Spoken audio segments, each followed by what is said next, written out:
Hello, sweet souls. I'm Krista Xiomara, your podcast host for I'm Awake Now What podcast. This is week 2 of the summer series that I have decided to offer to all my listeners as a free course. Our summer series is called Releasing Religion, Inner Healing, and Coming Home to Yourself, and it's hosted by me, Krista Xiomara. Just to remind everybody, the weekly schedule as it is set up for the next 8 weeks. Our first week is religious trauma and wounding. Second week is doubt and walking away. 3, embracing uncertainty. 4, inner healing. 5, awakening. 6, finding your truth. 7, building support systems. And 8, coming home to yourself. I wanted to do a quick rundown again on the intention and do a quick introduction about what we're doing for the summer season. So the purpose and intention is for me to provide a safe space for individuals to explore, create, and release belief systems. And the mission and vision behind this 8-week course is to usher in a new global expansion of our communities through open dialogue, spirituality, reflection, inner healing, and self-love. And as a disclaimer, I just want to caution everybody, we will be talking about sensitive subjects, especially if you're in the midst of leaving your religion of origin. You might be triggered by any of the topics we discuss. And so just for everyone that's engaging and or participating in any portion of this course, are encouraged to seek professional help and any other supplemental mental health assistance they might require. The topics covered in this course are sensitive, and there is a possibility of becoming triggered.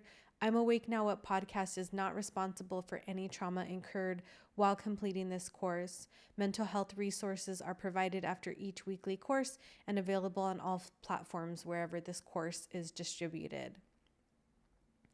So what to expect every week, just to touch base again, I'm going to pick a curated set of topics and tell you stories about my own personal experience. I'm going to give you some reflection and journaling prompts to work with, some recommended reading, and corresponding podcast episodes for this podcast specifically that apply to the topic we're talking about during the week, and then offer some additional resources and then remind you that you can always email me with your thoughts, or if you need additional support, please let me know. I'm here for you guys and super excited to be doing this with you.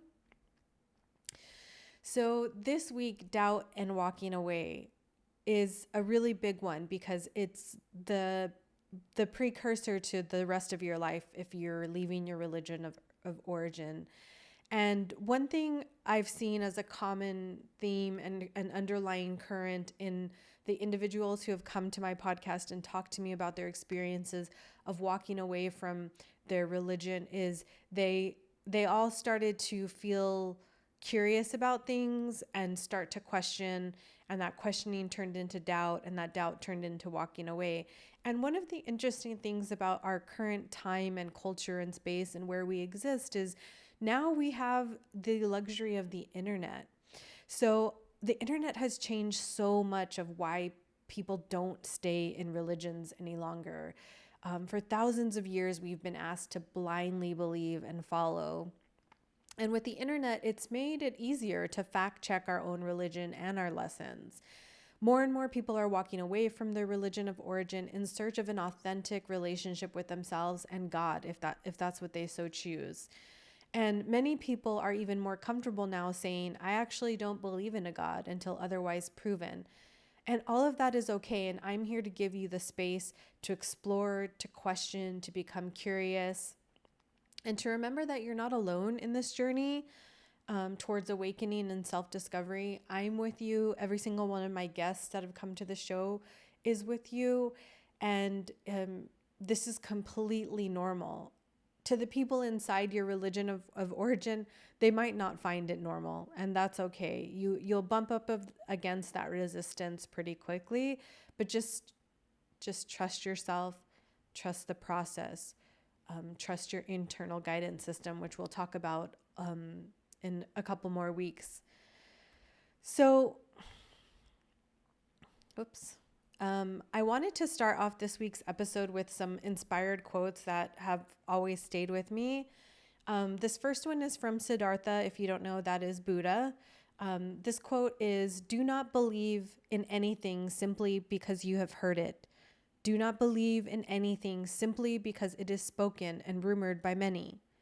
Do not believe in anything simply because it is found written in your religious books. Do not believe in anything merely on the authority of your teachers and elders. Do not believe in traditions because they have been handed down for many generations. But after observation and analysis, when you find that anything agrees with reason and is conducive to the good and benefit of one and all, then accept it and live up to it." I really love that quote from the Buddha, and it was on my own spiritual journey was such a critical permission slip of sorts for me to say, I can question things and I shouldn't believe just what I was told just because I was told something. So I really liked that the Buddha was all about internal curiosity and critical thinking and problem solving. And even he said, like, don't believe me just because I'm your teacher. You go find out the truth and tell me if it agrees with you or not. So I love that. And then my second quote here is from Swami Shivananda Radha. And she was my Swami that I found once I left my religion of origin. And her essence and her teachings have always stayed with me, and I admire her work so much, and I admire what she did with her life. And she too was of the questioning mind. And in this quote, she talks about solidifying our form. And this is such a beautiful, beautiful quote. There is no single medicine that cures all diseases. It's perfectly all right to try many until one is found, that particular exercise that suits one's temperament. Then practice regularly in the right spirit until results are obtained. Let us look at some of the aspects of imagination that can alter our lives by enriching them with more harmony, less anxiety. Imagination leads to desire. Desire is like clay in the potter's hand. When it is still pliable, it can be molded into any shape or form or begun anew. Once that shape is put into the kiln of our emotions and gets baked with all the heat and strength of our emotional impulses, we are struck with that form. Now that our idea, thought, or form hardens, we better look quickly. Is it really what we wanted? Is it? If not, hurry to destroy your clay form. Make a new one, but do not leave it too long. If you do, you may discover your dismay that it has become hard as rock, and it will be an awful job to dissolve it. I love this quote so much, and it's always stuck with me about as I start to ingest new information, and even everything that I'm telling you right now, question it, sit with it, decide whether it resonates with you, if it matches what you believe internally. This quote has really kept me on my path of awakening. And I feel like Swami Radha is asking us to always remember to have a pliable mind and heart and spirit too, because once we go into the kiln of fire and we solidify our beliefs, sometimes we get stubborn and we don't want to believe other things. And especially right now in our current culture, we're seeing this sort of divide of minds because people are so stubborn and stuck in what they believe. And sometimes we have to even question why we believe a thing. And that's important, and it's really critical in this process. So I wanted to put those two beautiful quotes up, and I hope that they touch you deeply in your heart as well. So doubt and questioning. First off the gate, I basically want to say to you that, doubting is normal. It's healthy, and it's necessary for our personal growth, our development, our expansion, our empowerment. Walking away is normal. And a Toltec master once told me, when you leave a religion of origin, you're made to feel like you're leaving God, but you are not. You're not walking away from God, and we cannot be separated from divine source that created us, whether we choose to engage in that source or not. And not believing in God is okay. The point is that you have to discover for yourself what is right and true inside of you, and what feels deeply as truth within yourself, because no one can actually tell you what that is. And part of this process is discovering what that is for you. So in the vein of doubt and questioning, one of the things that I sort of ticked off my list of after I was deciding to leave and starting to really think about things, ultimately there were all these contradictions that found their way to me in the religious teachings and their interpretation from the teachers in our organization, plus the behavior of these teachers as well and the people around me. And it was hard for me to reconcile all these contradictions. And for me, that's where the doubt started to sort of bubble up. And I started to ask questions like, what is the intention of my religious community? And if I looked at the weird sect that I grew up with, and the intention there was to, convert people to our religious beliefs and way of life. And that can seem pretty harmless at first glance. But there was a lot of strict rules. There were a lot of rules that were made up sort of on the fly, that weren't part of the Bible, weren't quite part of the catechism and canon of Catholicism. And so when I look at the intention, the intention was that our priest had decided that his way of being and living and worshiping God was the right way. And so anything and anyone outside of that was incorrect. And that's not cool at all. And so when you think about the religion of origin that you exist in right now, think about what is their intention. When you look out into your church and the people what they're doing, what is the intention they're setting for the people inside the church? What are they asking of you? What are they telling you is good or bad or indifferent? And do you feel safe there? Do you feel like you have your own voice and you can freely exist among that organization? If the answer to that is no, I would encourage you to question and dig a little deeper to why that is, and understand, what is the constraints that are not allowing me to sort of break out or question or challenge anything that you see. Then you look around and you look at the actual practices of your organized religion of origin. What are the practices? What are the practices? What are they trying to convey? Are they trying to strip me of any self-appointed liberties I have? Or are they forcing me to believe certain things? For me, the answer to all of those things were yes. And what they were trying to convey for me, especially as a woman, was to be subservient to God and subservient to my husband and a man. And that was never going to be me. So it took me a long time to stand up to that, until my late 20s, 27, 28 time frame.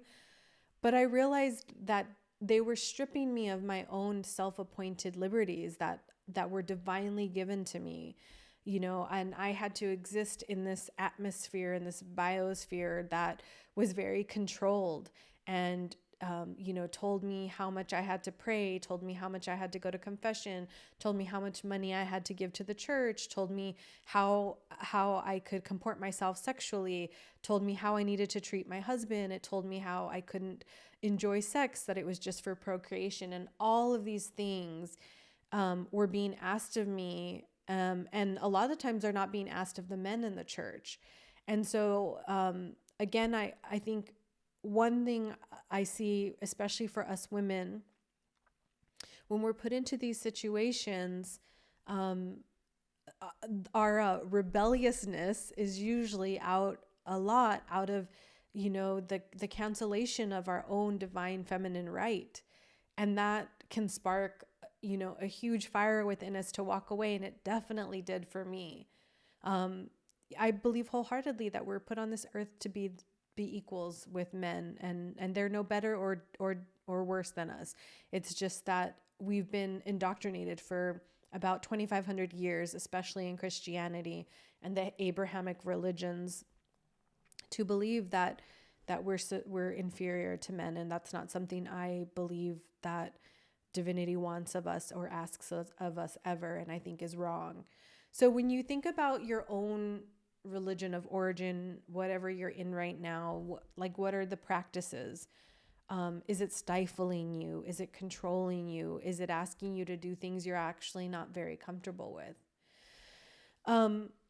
And then the next thing is, I talked about it a little bit in the first week, this indirect and direct messaging that happens, because there's the direct messages that are cascaded out to the community through religious text and religious doctrine and religious practices and observations that you have to have, fasting and wearing certain types of clothing. There's all that can make you feel constrained and make you feel like your freedom has been taken away. So thinking about you, what indirect messaging and direct messaging are you receiving? For your indirect messaging, are you receiving things that make you feel like you can't leave or that you can't question? What is it that they're telling you that could potentially make you feel that way, right? And then for direct messaging, is am I being told that things that are keeping me stuck, or I mentioned it in the first week, does your church feel like an invisible jail? I recently had the honor of speaking to somebody that was needing help to get out of being a Jehovah's Witness. And this person was, their movements and their every, place of visit, wherever they went, was documented, and they had to always be accounted for. And that forceful, controlling behavior is not normal. And it's something that I think all religions will have to come to reconcile within themselves if they want people to stay, because I still maintain that, if you look at the messaging of Jesus or Muhammad or Krishna, any of the older religions, a lot of the messaging is good. There is some weird, bad, crazy stuff in it, but the messages are about treating each other with kindness and compassion and honoring the divinity that surrounds us. Those things are great. That's what we all want. That's what we all want, to exist in this world as a participant in those things, as loving one another as ourselves. That is the most important thing that we can do.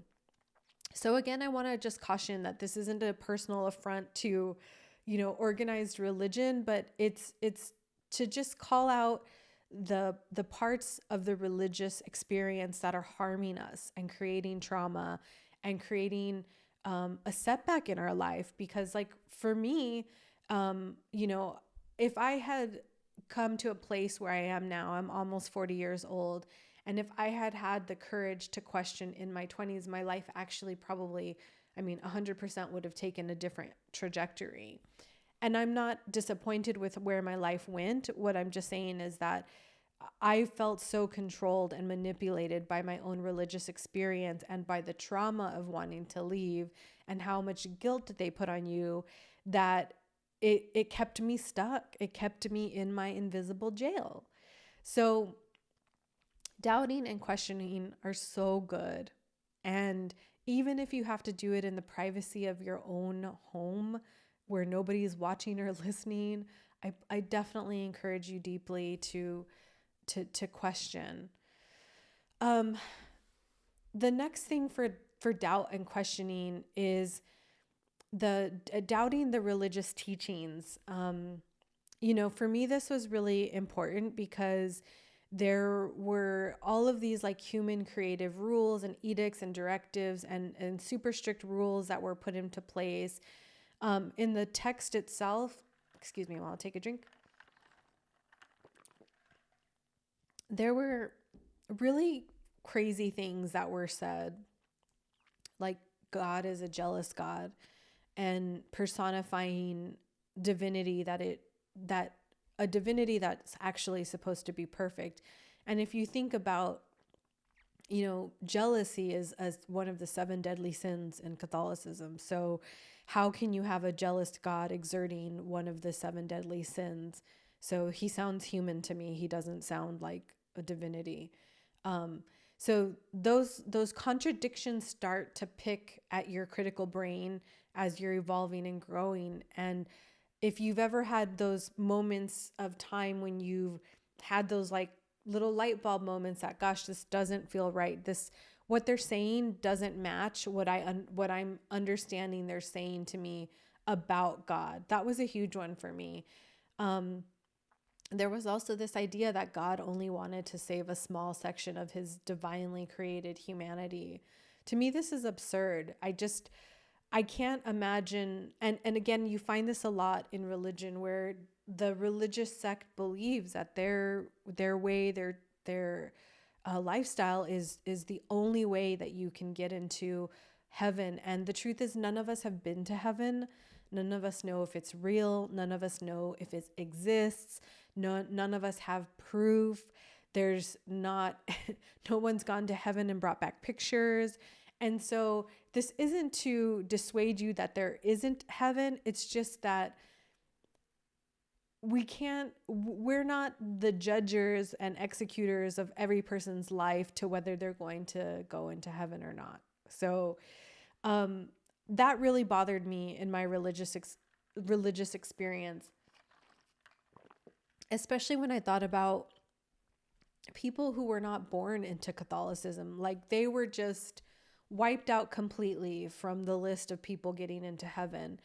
And I mentioned last week, and I'll mention it again now, is my interview with Misty Diane. We talk about how growing up in religion is 95 to 100% determined on your geography. So if you're not born Catholic, then you're screwed. You're going straight to hell because you're not baptized and your soul will never be saved. And they believe deeply in this idea that the baptism is the one true rite that allows you permission into heaven. But that leaves everybody else out. And I can't believe, unless I'm proven otherwise. And I'm definitely open to the idea of divinity coming down and even teaching me a lesson and saying, actually, no, this is how people get into this place that you've designed and designated as heaven. So those contradictions are so hard to swallow once you start to question. And of course, as I've come back into my own femininity and my divine feminine energy, this idea that God is a man. And the thing that really always struck me as a contradiction is in the Bible itself, it says that like humans were created in the image of God. Well, even though in the scripture, he takes Adam's rib to make Eve, Eve is still in the image of God. So God must be also feminine too. And it's those little nuanced things that sort of start to grate at the position about the certainty, about the inability to, hold these things side by side and say, and debit and credit them and say, no, this actually doesn't make sense to me at all. So when you think about your religious teachings, whatever they might be, are there anything that come up is there anything that comes up for you specifically that you've been taught that doesn't quite jive or contradicts itself? Like, write it in your journal, take a couple of moments, pause this podcast, take some notes, and just for yourself, just for your own clarity, just write down what those things were for you. And then let me just go back real quick to the first one. There were all these extensive rules that were constantly being created, and they had no origin in the religious text or in the life of Christ. So one thing I will encourage you, if you are of Christian belief, but especially Catholicism, to this is a silly example, but it's a good one, is every Friday during Lent the Catholics eat fish, and I was never told why this was. There was the parable of Jesus on the Mount feeding people by multiplying the fish. And it was kind of like, well, that's kind of symbolic of why we're eating this fish. But if you actually go back, I'll have to link the article about essentially after the church broke off and King Henry went his way and the Catholics went their way. The Pope at the time, there was a dip in the fish market, there was a dip in the meat market, and they needed people to fish more because they were running out of actual meat, land animals. And so in that vein, he decided that every Friday during Lent, in order to prop up the fish market at the time, they would return to this no mammals on Friday edict that had gone away. And most people don't know that that was a thing, and it was driven by capitalism. It was not driven by God or by divinity or anything. And so it's like those human rules that are created not from God and not from a good place and not from a place of integrity, I think is really hard. And luckily we have the internet now, and history books are online, and history is now accounted for a lot more accurately, and you can go ahead and reconcile all of those things. The other thing was the venial and mortal sins. This always used to get me really agitated, especially because for me, I've always had a really strong sense of accountability and justice. I think knowing how I am now as opposed to how I was as a Catholic, at first I used to believe that this was because of my Catholic upbringing, but it's really my character. It's my true deep character. Even now when I see so many people suffering, especially with our Black Lives Matter movement, it drives me up the wall to know that all of these innocent, beautiful souls have been hurt and killed and brutalized for hundreds of years in our political system and in our country system. And people have sat by, Christians have sat by and let this happen to these human beings, and there's no accountability, and they justify the behavior. So in that vein, like applying those same frustrations is that growing up in Catholicism, you're taught that there's these difference between mortal and venial sins, and you know them very quickly. And if you've created a mortal sin during the week and you haven't gone to confession, then you're required to abstain from receiving the host or the bread at church during that week. But I would come to find out that that people would do that anyways. And there was like written consequence for this thing, for doing something like that, but nothing ever really happened to anyone. And that was really strange to me. It was like all these really fierce, guilt-driven, fear-driven rules were put in place, and people kept not adhering to them. I could not rationalize that in my mind. And also, like with anything, if you want to standardize behavior or standardize the way we exist in the world, then the frustration for me, and I'll own this just for me, was like I was living my life a certain way because the rules said that, and there were all these people breaking the rules, and that really, really drove me absolutely nuts. I would listen to people imbue, do as I say, not as I do. And it drove me mad, because what was the point of having all these rules if no one was following them? So that might have been the straw that broke my back in religion. So in doubting and walking away, it's like super multifaceted, right? It's not just like one doubt. It's not just one walking away. For me, it's been a constant unraveling and undoing of what I learned. And also that learned behavior that I learned in Catholicism, recognizing when it's coming back up. So doubting your teachers, your spiritual advisors, your priests, your pastors, your parents, and even yourself. That's how deep the levels of doubt and questioning can come, right? I mean, it's not just one thing. So one thing for me that started out in my journey was when I started doubting what I was being taught, and those like little, things I couldn't reconcile against the scripture, or behaviors I couldn't reconcile in people who were supposed to be really holy but were not behaving very holy, or were doing things that were pretty unholy. I started to be upset with myself for starting to question. And then I also started to doubt my own doubt and feel a lot of anxiety around not believing, because I had been indoctrinated for so long. And I was thinking like, oh, if I don't believe these things, then the fear of the unknown started to become like a big snowball. And it used to feel so overwhelming. Like, even if I don't believe in these things, I actually have no leg to stand on this side of what I do believe. All I know is there's a lot of things not adding up on this side, and I just don't think I believe anymore. And so that reconciliation is brutal. It's not for the faint-hearted.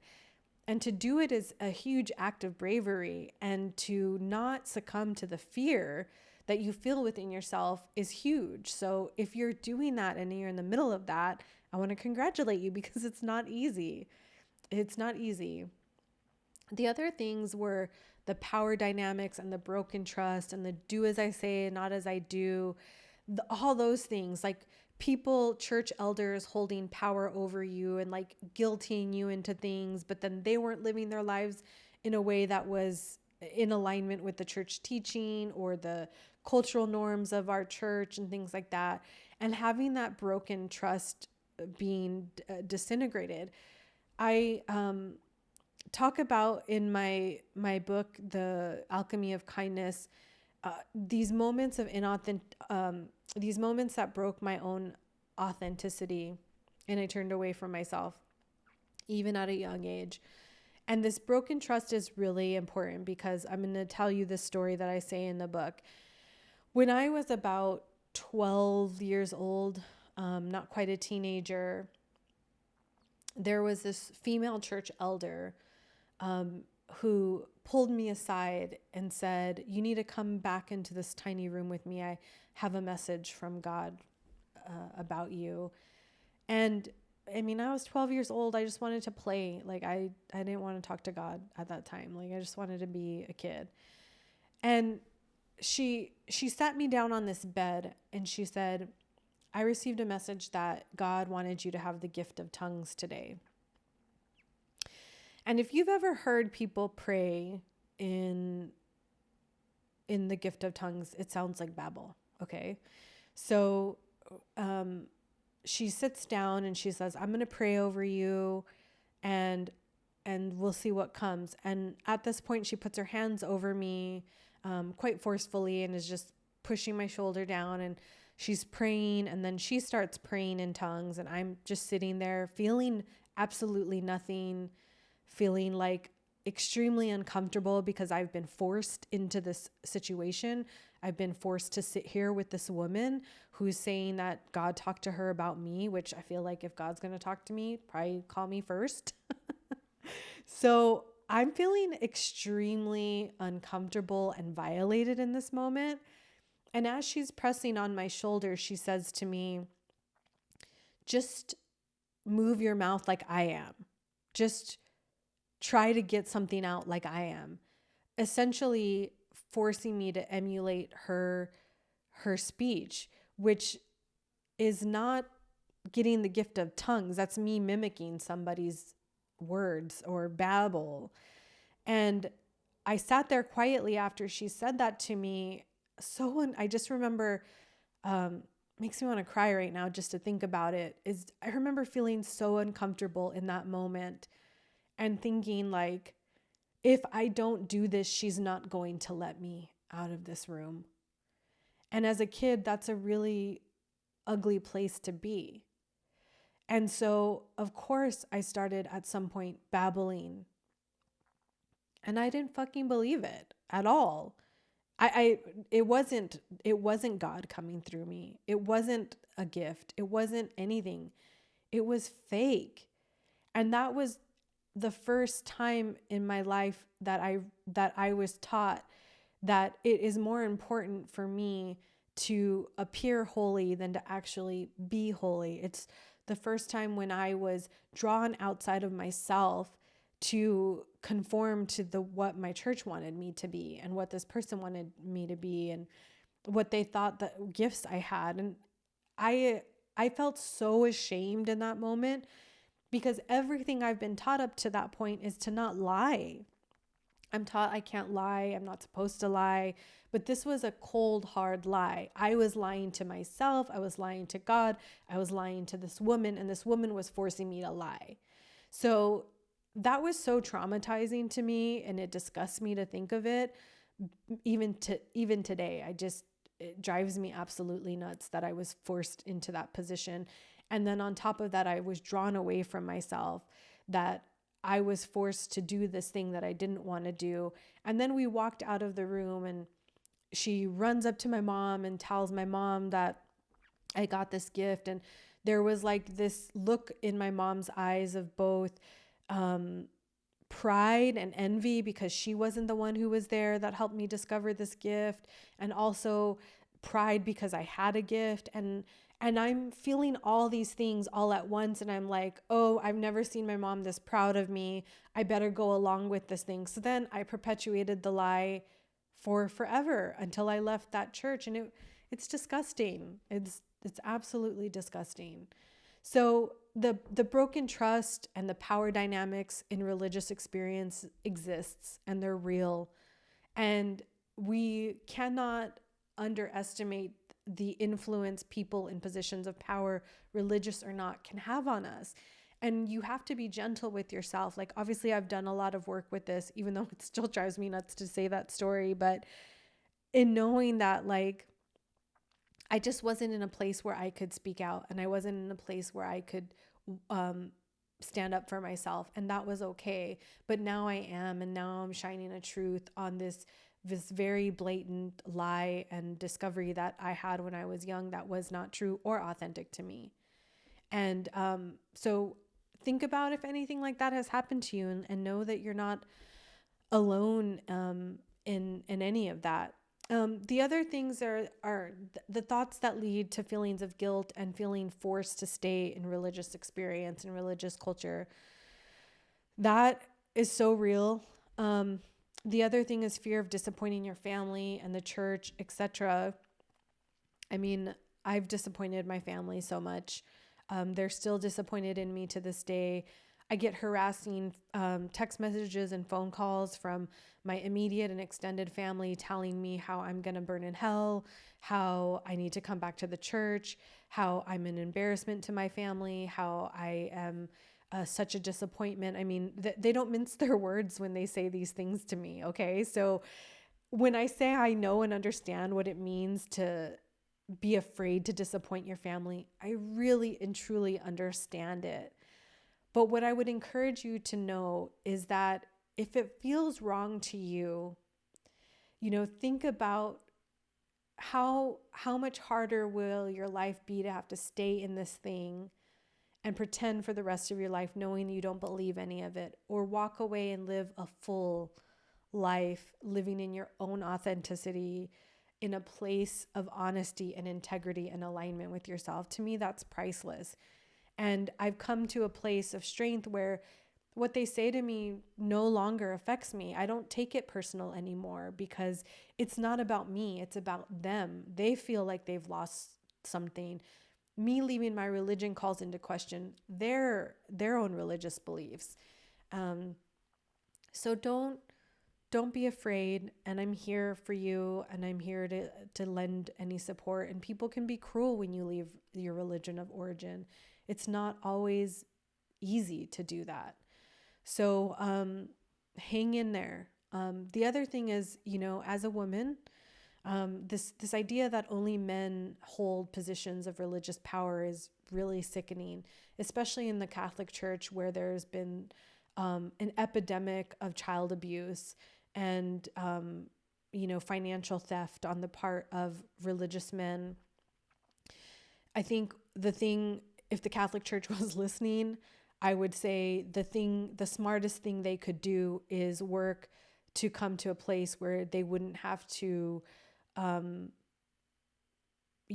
hide that horrible stain on their history, own up to it, and then strip the church of as many of those predators as possible and put women into positions of leadership and spiritual leadership, because women, we are ready to lead. We are ready to be divine mother and imbue, Mary and Radha and all of the other beautiful spiritual mothers who have come before us, who have done it with grace, integrity, honesty, and authenticity.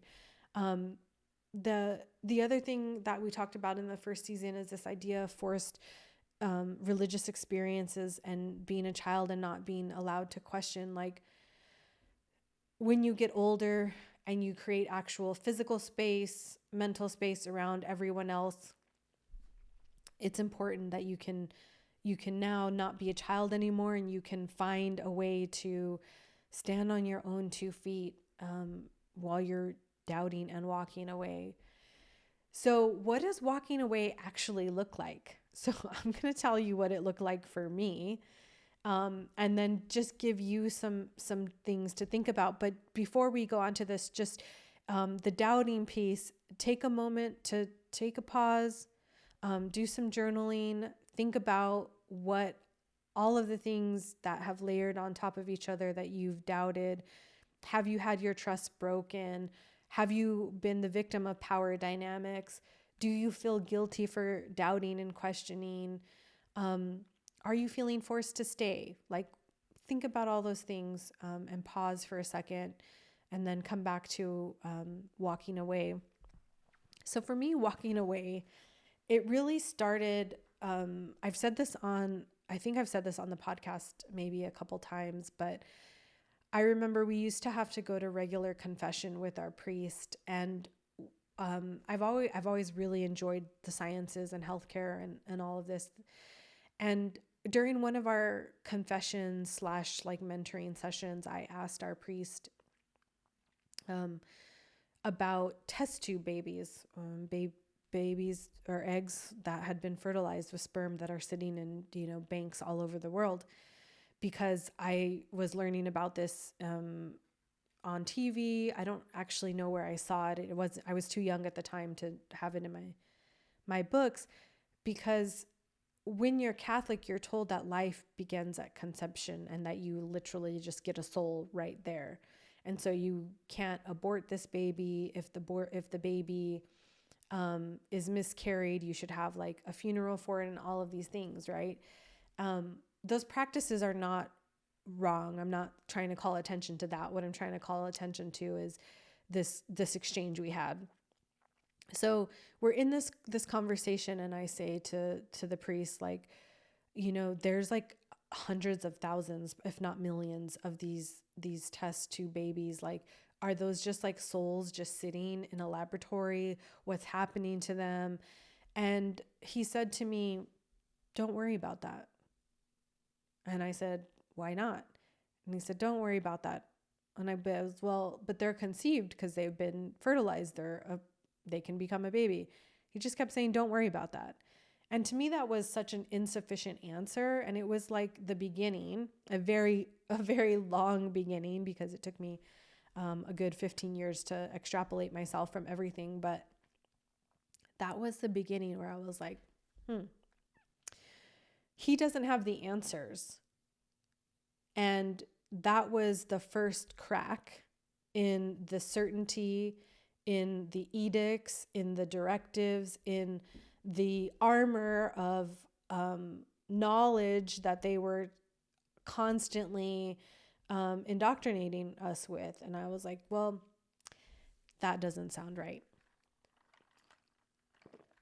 So my walking away started with me actually leaving mentally. I would go to church and I just wouldn't be there. I would be thinking about other things. I wouldn't be listening to the homily. I actually started to get pretty insubordinate in church. I'd get there late. I would, scoff at the teachings. I started missing church. I didn't want to go on Sunday. I'd be like, I just don't want to drag myself there.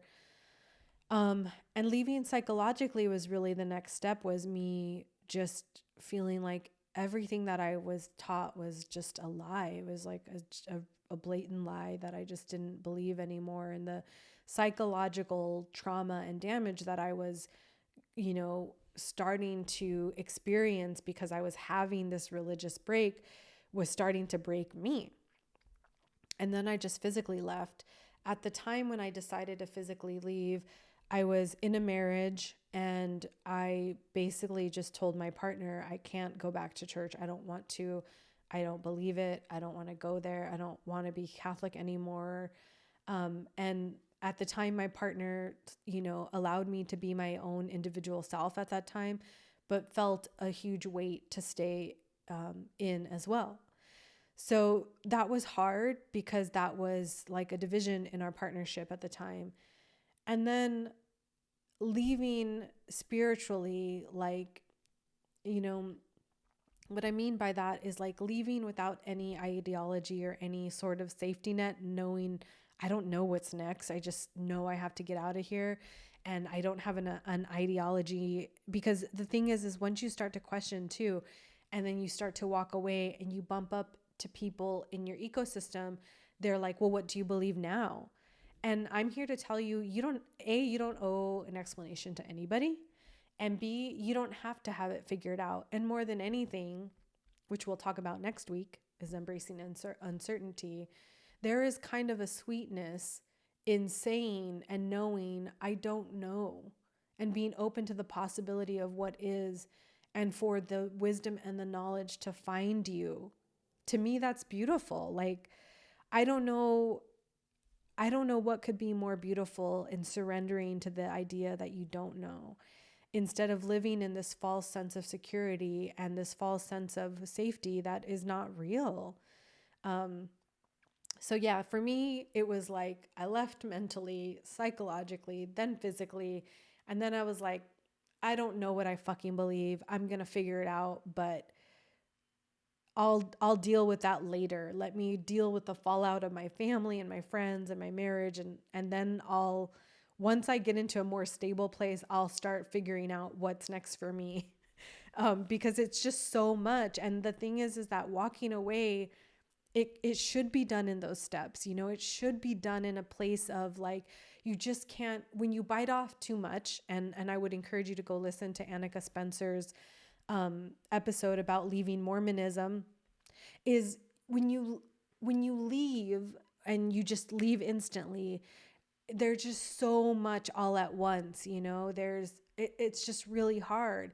So I would encourage you to get to a place of mental fortitude before you try to leave, because inevitably, especially if your family is super entrenched in their religion, hardcore fundamentalist, or even, like zealots, it just depends. That religion is a spectrum. Some people don't even believe too much in their religion, but they've done it for so long, their family has practiced it for so long, that it's more of a like, oh, you're deciding to go in a different direction and we're not comfortable with that. But they don't actually believe in all of the edicts or the directives or things like that. So wherever your family and your ecosystem shakes out, there's a spectrum of reactions that you're going to have. And it's important, if you can, to be really strong mentally as much as you can to get ready for all of those things that are gonna, all those questions and everything they're gonna throw at you. The other piece of walking away that I wanted to talk about was these big things that I found. So there was fear, loneliness, depression, finding my own beliefs, and creating new connections. So before we get into that, please just take a moment and pause and talk about, or write in your journal, like walking away, like check for yourself. Have you left mentally? Have you left psychologically? Have you left physically? And have you left without any ideology or understanding of anything else? And are you okay with those things? And give yourself like where you are with all of those things. Maybe you've left and you're about 30% left mentally. And maybe physically you're only 10% because you're not going to church every Sunday, but you're going every other Sunday. So take a moment and journal about where you are in those 4 categories.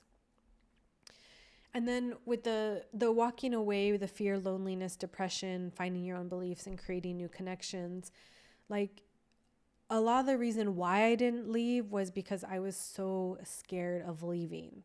And I was so afraid of the unknown and essentially afraid of everything, because for the entirety of my life until I left, I was told like I have to fear everything outside of the box of Catholicism and the people out there, and I have to fear other people's ideas. I have to fear other people's ideologies. I have to fear my life if I go in this other direction, and I'm going to be shunned and I'm going to be scorned if I leave my marriage. Like the consequences could not have been articulated in more dire terms, to say the least. Like there was no reason why I should have even left, with just the fear I felt alone from the people around me.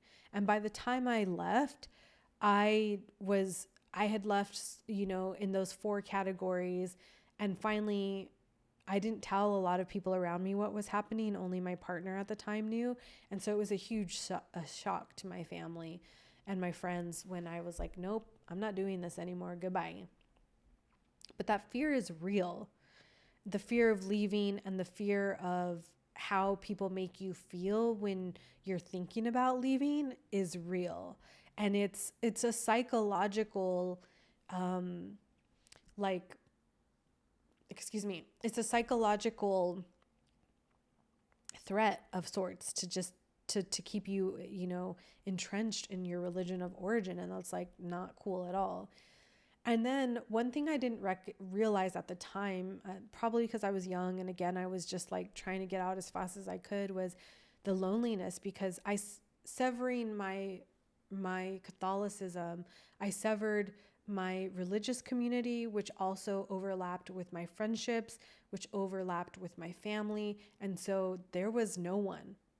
And I was the cautionary tale, like I said last week, and I was a pariah. And I was not to be engaged with, and I was not to be heard. And that was the loneliest time of my life. I'll never forget. I left my marriage and I left my religion all at once. And I moved back to Austin, Texas by myself. But that year before I left Spokane, I had nobody. And I spent my first Thanksgiving alone and my first Christmas alone. And we can get into why Christmas can be celebrated by even people who don't believe in Christmas at a later date.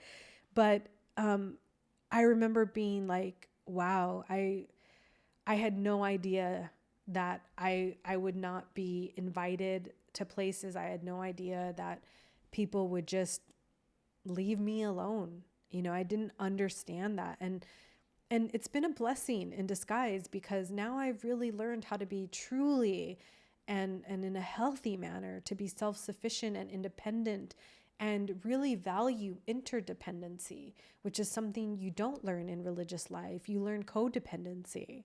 So although it was hard at the time, the loneliness was really hard. And the loneliness then brought in depression, because there was this loss of identity, there was loss of self, loss of connection, my severed relationships, the fear and the loneliness exacerbating my own depression and feeling like, what have I done? And never once, thankfully, did I turn on myself. I kept going, even though it was like really dark. There were years where it was so dark in my leaving the Catholic Church and the fallout from my family and my friends and everything, that I really didn't know if I was going to make it. And I definitely had suicide ideations, and I just thought maybe I don't belong to be here, and maybe I just need to die. Like, that's how deep my depression got during that time. And I honor and I thank myself for having the strength to not give in to those thoughts and those feelings, and that I loved myself through it all, and I loved myself enough to stay, because it's really hard. And I know I've talked on the podcast before, I have a couple suicides in my family, and so it's not something that I take lightly. It's not something you get through on your own if that happens in your life. And then the other thing is that, like, once I left, and the people that did stick around, was I started getting challenged a lot. I started getting challenged a lot with people saying, like, well, what do you believe now? Like, if you don't believe in Catholicism, why don't you? Why don't you believe in the Bible? Why don't you this, that, or the other? And for a long time, I spent and expended a great deal of energy explaining myself to people who, quite frankly, did not deserve my energy or my explanation. But I found that eventually that expending of that energy and those conversations never led anywhere useful. All they wanted to do was convince me to stay, and all I wanted to convince them is that I'm leaving, peace out. Never did I ask them to believe what I did. Never did I ask them to come to my side or whatever. I have never been like that since day one. I've just allowed people the dignity of their own life experience, because I believe that's true grace and humility and compassion that we deserve to give everybody else. And so then it was like, I had this fear of falling into other religious experiences, because, I started in this yogic ashram, and then I started feeling afraid to trust the people there. I started to feel afraid to get too entrenched or ingrained in their community, because I was like, how do I know they're not, feeding me a bunch of BS or trying to control me or trying to make me live? And of course, in Swami Radha's community, she built it in such a way that, like, the walls and the trees and the it breathes and moves, is a living organism of tolerance, acceptance, and just liberty and freedom. So that was my first introduction to, like, come as you are. We accept you as you are, and the door is always open and you can always leave. And that was such a beautiful experience for me to have. And then I studied all the religions, which I won't go into at this point. I've talked about it a million times on the podcast. And then I had to, like, start curating my own new connections and educating myself. A lot of where I've shaken out as an adult has been a lot from my self-education, reading books, going to retreats, asking questions of myself, really trying to come from a place of curiosity and understanding, because that's how we find our internal guidance system. That's how we find our truth. That's how we find what we're looking for. My spiritual path and awakening, I thought, started out as one thing, but it became something completely different. And again, I talk about this in the book a lot, but all of it was connected.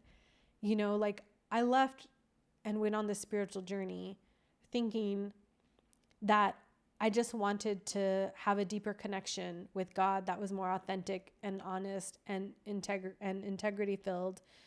And on that whole path that was very windy and at times circular and zigzaggy, is that there was a great amount of inner healing and growth and all these beautiful experiences I had to make me into the person that I am today. Like, could never have dreamed in a million years that I would be who I am today, that I came out the other side as that person.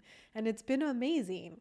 And part of that is the self-education is so critical. You have to critically think, you have to question, you have to challenge what people are telling you.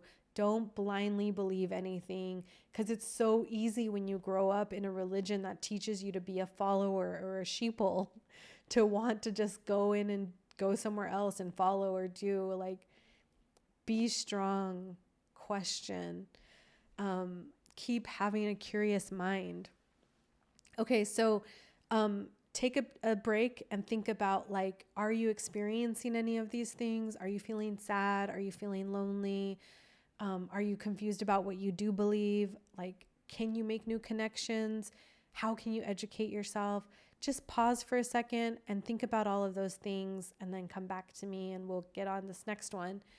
I wanted to get into the reflections. We're getting towards the end of the episode here. So this would be another great time for you to get back into your journal. And for doubt specifically, I want to ask you, what thoughts continue to arise in your mind that go against your internal feelings and thoughts, etc. Write a list of all the doubts you're having in this moment. And then after you compose your list, write reasonings and or a new response to why you feel another truth might be better suited. This is kind of a silly example. It's very simple, but just to give you an idea of how to do your list, and then write what your a truth might be better suited for that. Excuse me. So my example is, this is what I heard growing up. People who don't believe what my religion does are doomed. They're going to go to hell. They're fucked. They don't have another chance. And so when I started to question, this was my new response to this idea. I said, when I look around the world, I can see people who do not believe what I believe, who are thriving and living happy and full lives. They are unharmed spiritually or religiously and are making the most of their human experience. I can too. So turning those words around, checking my own lived experience, and then creating a loop back to break that neural pathway that we talked about last week and the things that we're taught to believe, and look out for yourself for the first time. What am I seeing? What is out there? What is not lining up with what I taught? And what am I seeing that's actually more positive and in a place of empowerment? So walking away reflections here, there's a couple things I want to talk about. For walking away in your journal, I want you to ask yourself, what kind of support do I need? Do I need physical, financial, emotional, or psychological support? And then can you work with a therapist? Can you also start to journal, talk to your friends, ask your partners for help, or save money?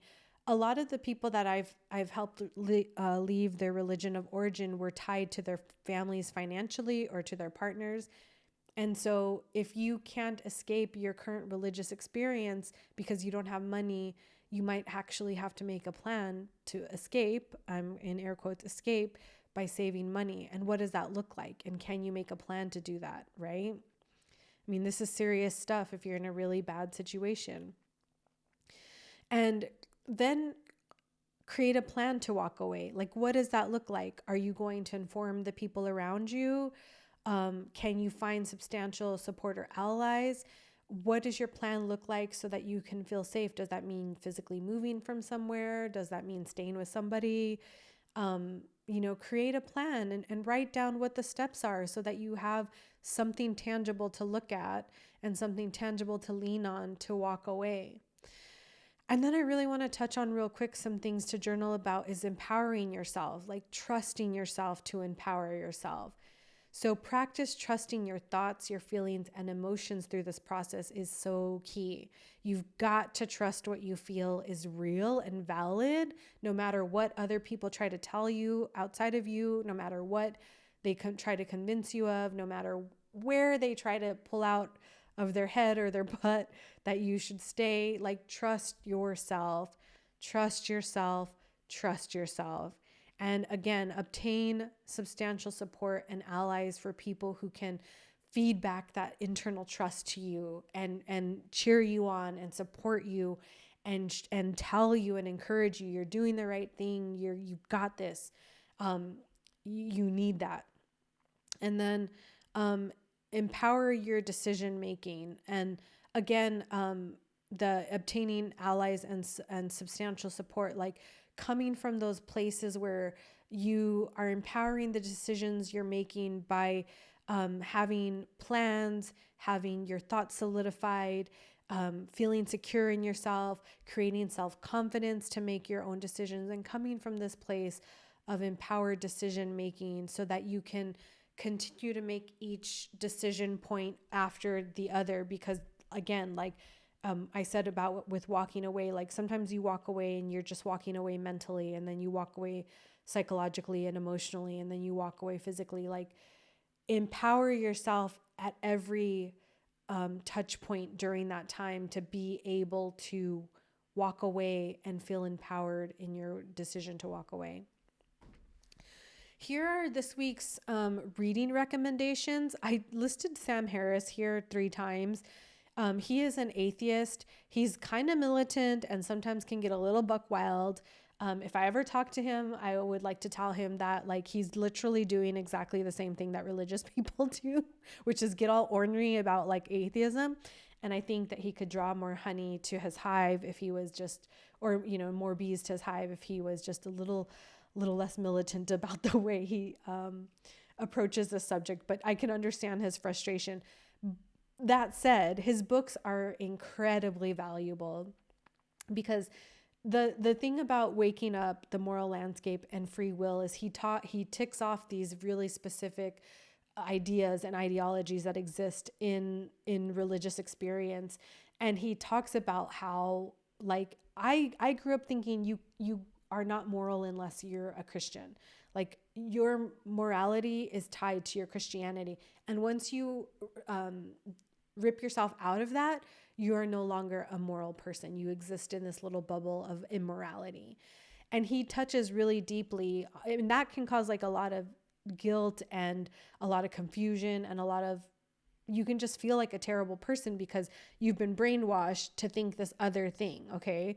So he goes and talks about how even in regular society, like, the moral landscape isn't defined by Christianity. And oftentimes we see people who, you know, are holding a Bible are not living by the moral standards in which they articulate on a regular basis. Waking Up is such a good one. And Free Will, which he talks about, like, free will, of course, is such a big thing. Like, what is it? How does it find our way into our human shared experience?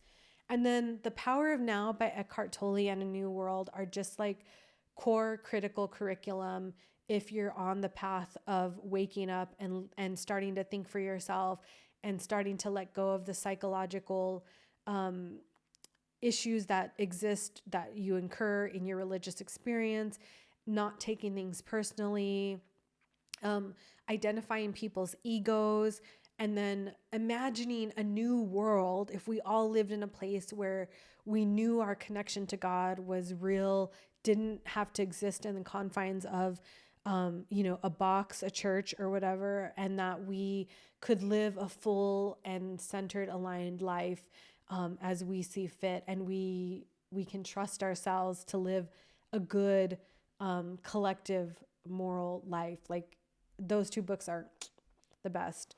I also listed Laura Lynn Jackson. Shout out Laura Lynn Jackson. I love you so much. Laura Lynn Jackson, this book changed my life.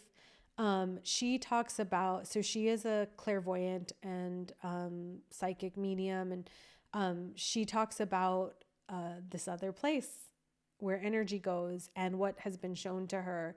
And what's great about Laura Lynn Jackson is she's actually had scientific evaluations done on her, and she's participated in like quadruple blinded studies of the psychic abilities she has. And for the longest time, there was no one to quantify or qualify what this was, and how it happens and whether it's true or could it be fact checked.